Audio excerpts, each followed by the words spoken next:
Sama-sama po nating kilalanin ang presensya ng banal na Santatlo sa ating piling sa ngalan ng Ama at ng Anak at ng Espiritu Santo. Amen. Sumainyo ang Panginoon. At sumaiyo rin. Mga minamahal na mga kapatid, ngayon po ay araw ng Lunes sa ika-28 linggo sa karaniwang panahon. Upang tayo maging marapat gumanap sa ating banal na pagdiriwang, aminin muna natin ngayon ang ating mga nagawang pagkukulang at pagkakasala sa ating buhay.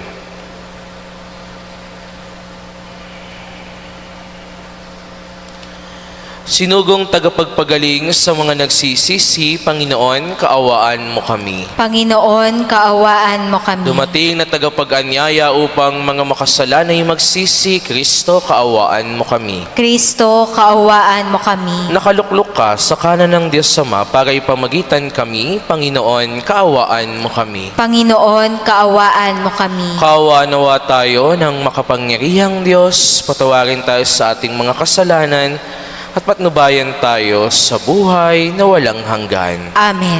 Manalangin tayo. Ama naming makapangyarihan, ng iyo nawang kagandahang loob ay manguna at sumabaybay sa aming pamumuhay ngayon at araw-araw, upang kami taguyod sa paninindigang gumawa ng kabutihan sa pamamagitan ni Hesukristo, kasama ng Espiritu Santo, magpa sa walang hanggan. Amen.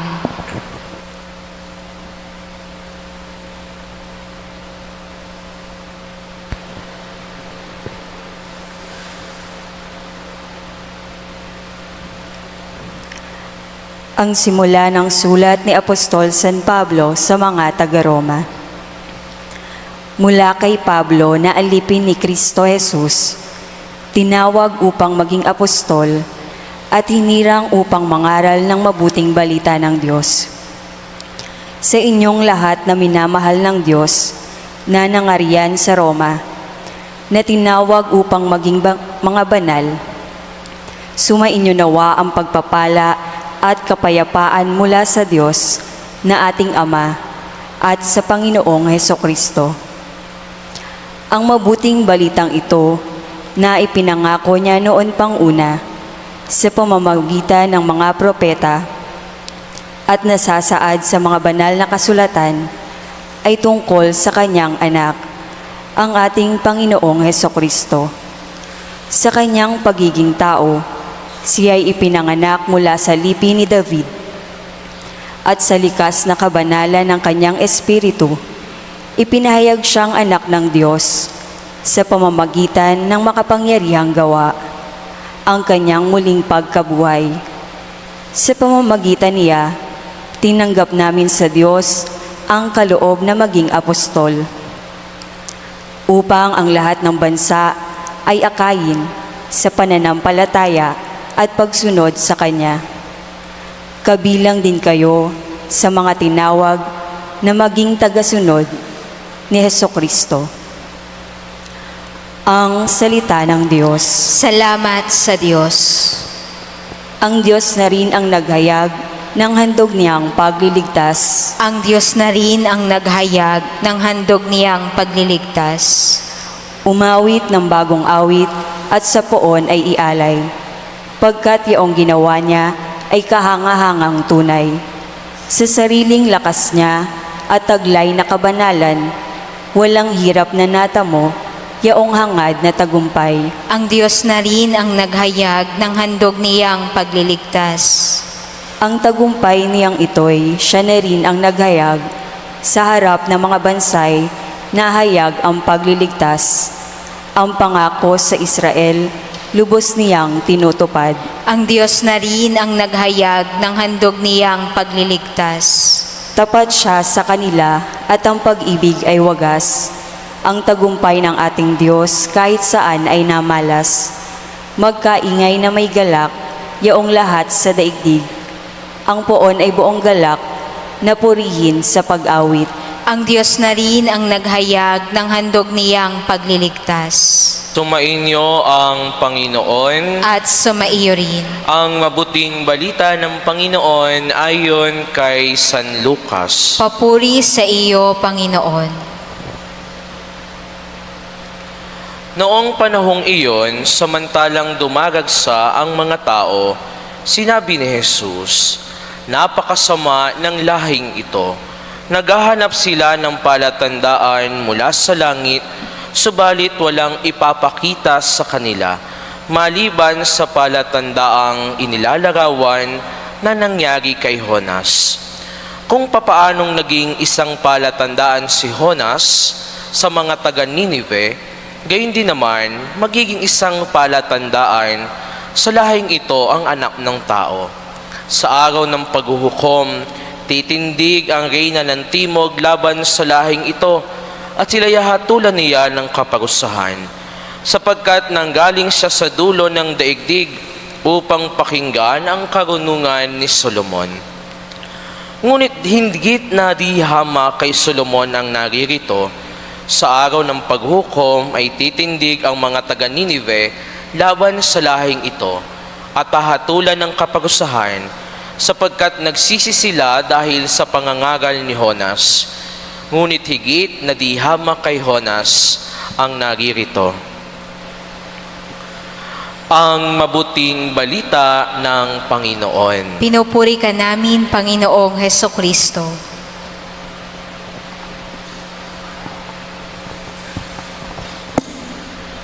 Magandang umaga po sa inyong lahat. Magandang umaga po naman, Father. With faith, no sign is required because we always trust and believe in God. Mga minamahal na mga kapatid, minsan po ay mayroong lumapit sa akin at nagtanong, "Father, masama po bang humingi ng sign mula sa Diyos?" Masama po bang humingi ng sign mula sa Diyos? Alam po ninyo, halos lahat naman po sa atin, lahat naman po tayo, madalas o minsan humihingi ng tanda mula sa Panginoon. Lalo't higit, mayroong gagawing mabigat at malaking desisyon.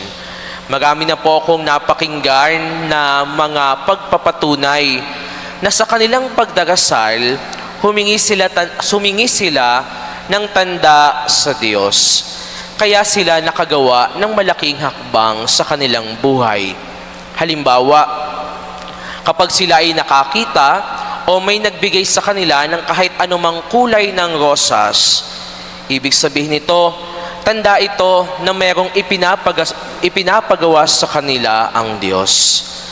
Ngayon, balikan natin ang ating katanungan. Masama ba talagang humingi ng sign? Masama ba talagang humingi ng tanda buhat sa Diyos?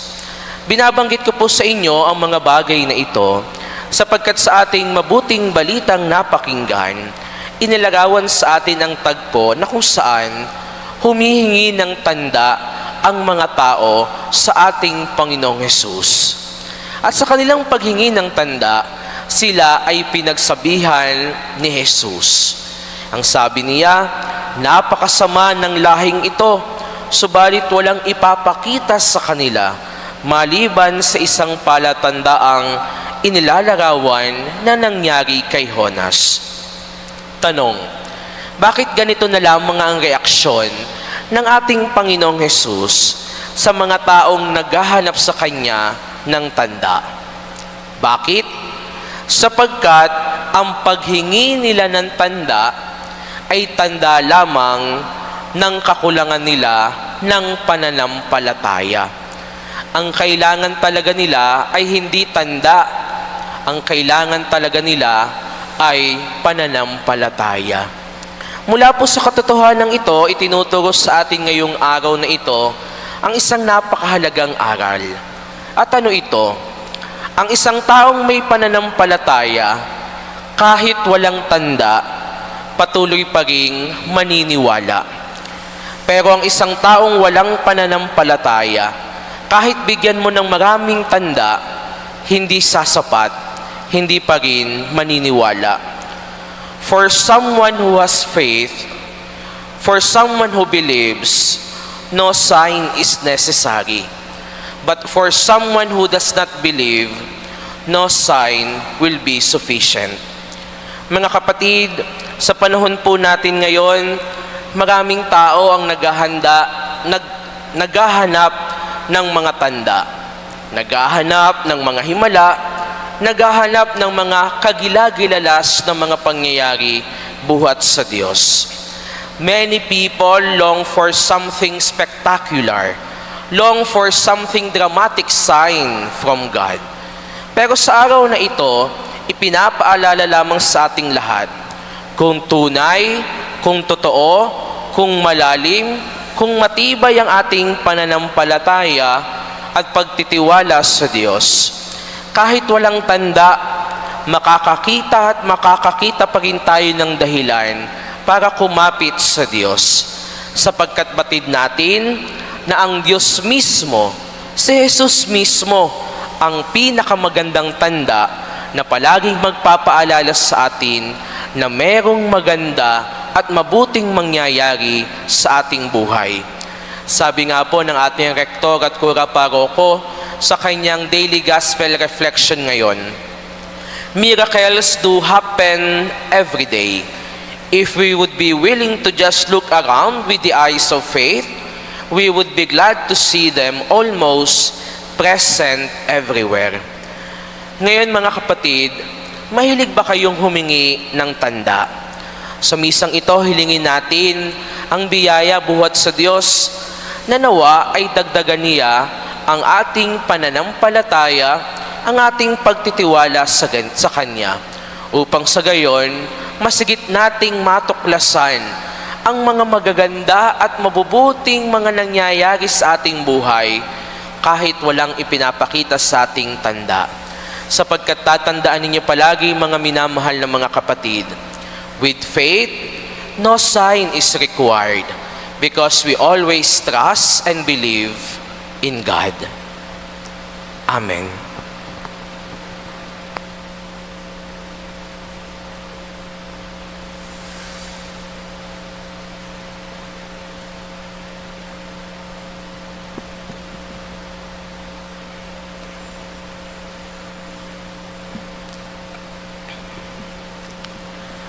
Bumaling tayo sa pananalangin sa Diyos Ama para sa biyaya ng pagbabagong buhay at makatugon ng may katapatan sa panawagan ni Kristo sa pagbabalik loob. Ang ating itutugon, Panginoon, dinggin mo ang aming mga panalangin. Panginoon, dinggin mo ang aming panalangin.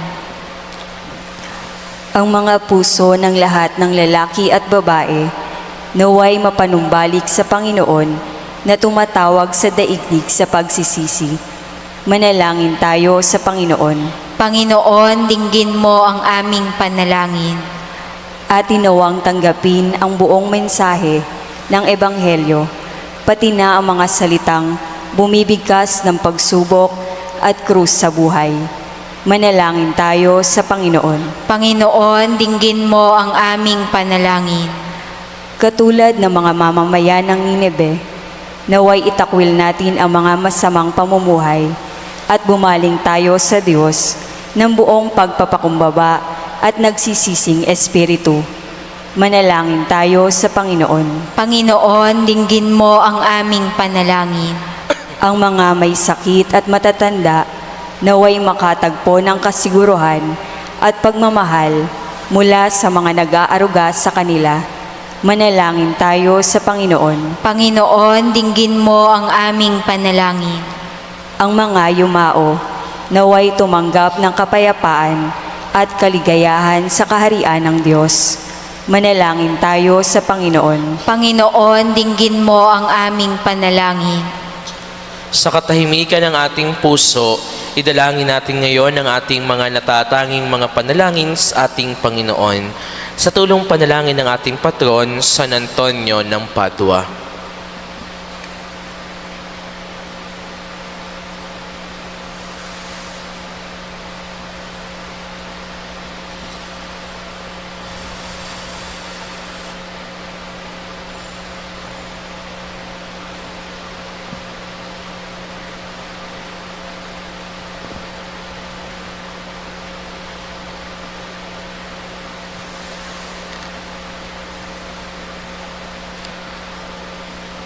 Diyos na aming Ama, dinggin mo ang mga panalangin ng iyong sumasampalatayang bayan, kasama ng iyong anak at ng Espiritu Santo, magpa sa walang hanggan. Amen.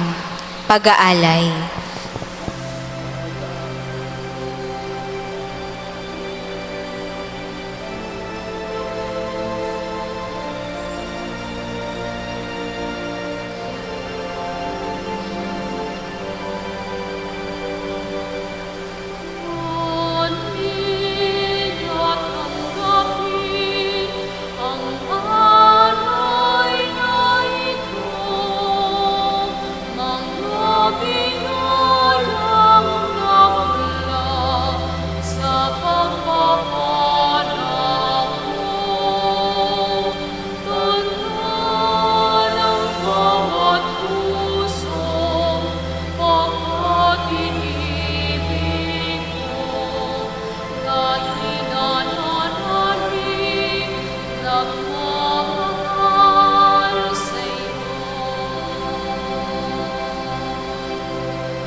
Manalangin kayo mga kapatid upang ang paghahain natin ay kalugdan ng Diyos sa mang makapangyarihan. Tanggapin nawa ng Panginoon itong paghahain sa iyong mga kamay, sa kapurihan niya at karangalan sa ating kapakinabangan at sa buong sambayanan niyang banal. Ama naming lumikha, tanggapin mo ang aming mga panalangin na sumasaliw sa aming paghahain, upang sa ginaganap naming pagdiriwang kami makatawid sa kaluwalhatian.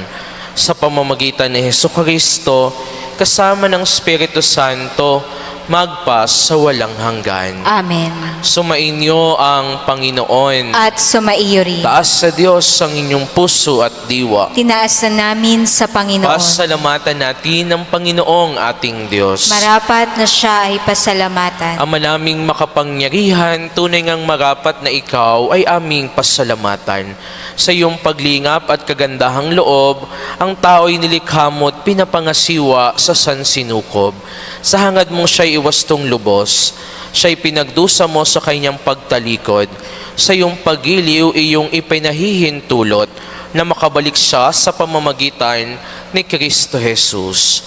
Kaya kaisa ng mga anghel na nagsisiawit ng papuri sa iyo, na walang humpay sa kalangitan, kami nagbubunyi sa iyong kadakilaan.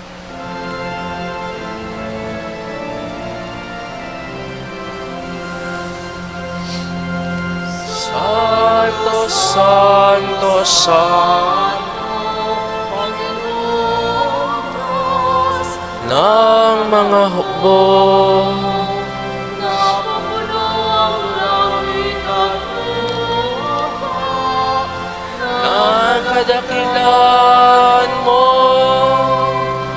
Sana sa kainasan, pinagpalaan na paririto.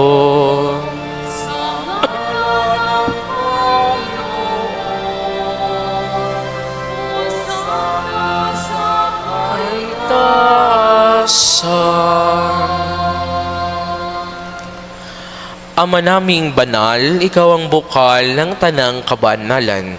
Kaya't sa pamamagitan ng iyong Espiritu, gawin mong banal ang mga kaloob na ito, upang para sa amin maging katawan, hatugo ng aming Panginoong Hesukristo. Bago niya pinagtiis ang kusang loob na maging handog, hinawakan niya ang tinapay. Pinasalamatan kaniya, pinaghati-hati niya iyon, iniabot sa kanyang mga alagad at sinabi, "Tanggapin ninyong lahat ito at kanin, ito ang aking katawan na ihahandog para sa inyo."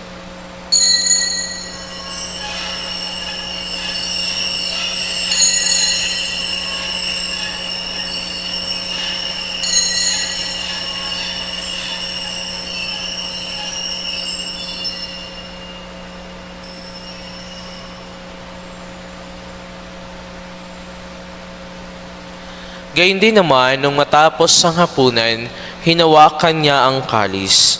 Muli kanyang pinasalamatan. Inabot niya ang kalis sa kanyang mga alagad at sinabi, "Tanggapin ninyong lahat ito at inumin. Ito ang kalis ng aking dugo, ng bago at walang hanggang tipan. Ang aking dugo na ibubuhos para sa inyo at para sa lahat, sa kapagpapatawad ng mga kasalanan. Gawin ninyo ito sa pag-aalala sa akin."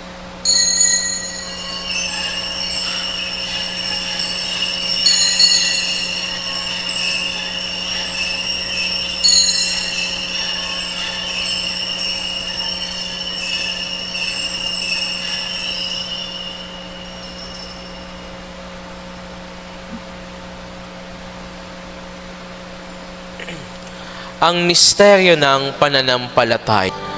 Ama, ginagawa namin ngayon ang pag-aalala sa pagkamatay at muling pagkabuhay ng iyong anak. Kaya tiniaalay namin sa iyo ang tinapay na nagbibigay buhay at ang kalis na nagkakaloob ng kaligtasan.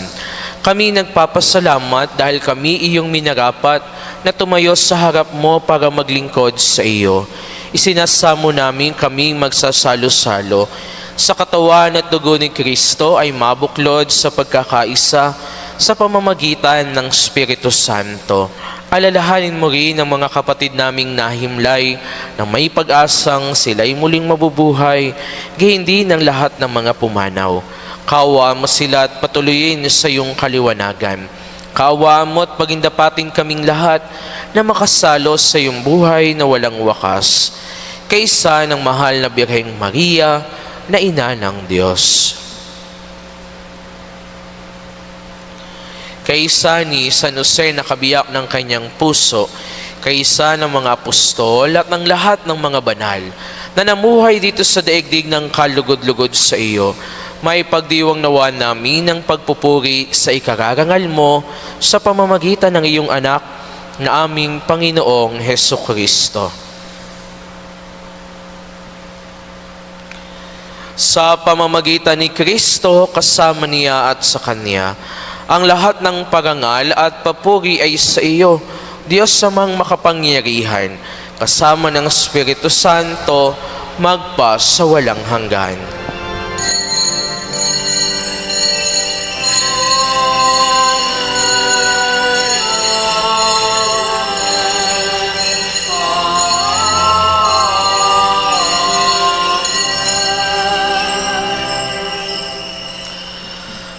Sa tagubilin ng mga nakagagaling na utos at turo ni Jesus na Panginoon natin at Diyos, ipahayag natin ng lakas loob.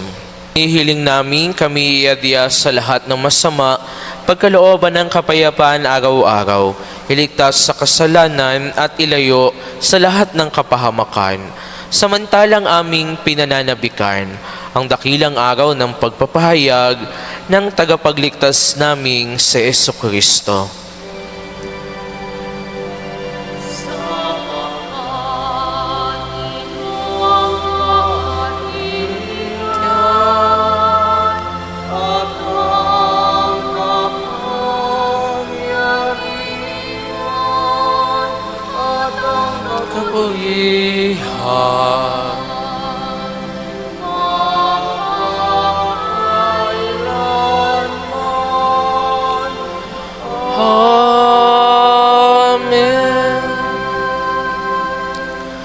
Panginoong Jesucristo, sinabi mo sa iyong mga apostol, kapayapaan ang iniiwan ko sa inyo, ang aking kapayapaan ang ibinibigay ko sa inyo.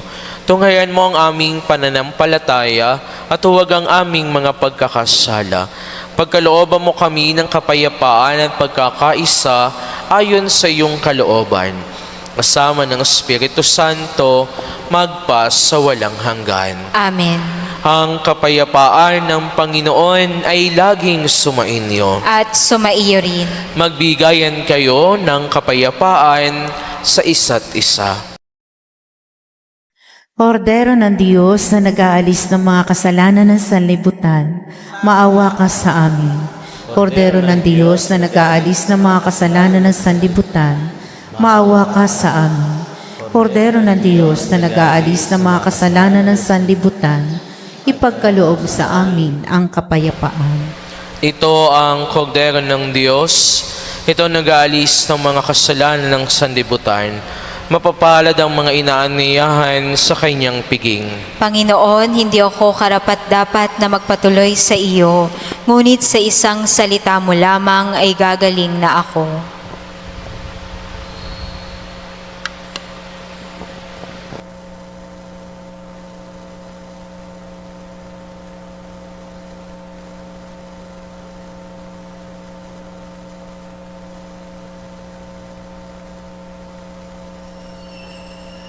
Manalangin tayo.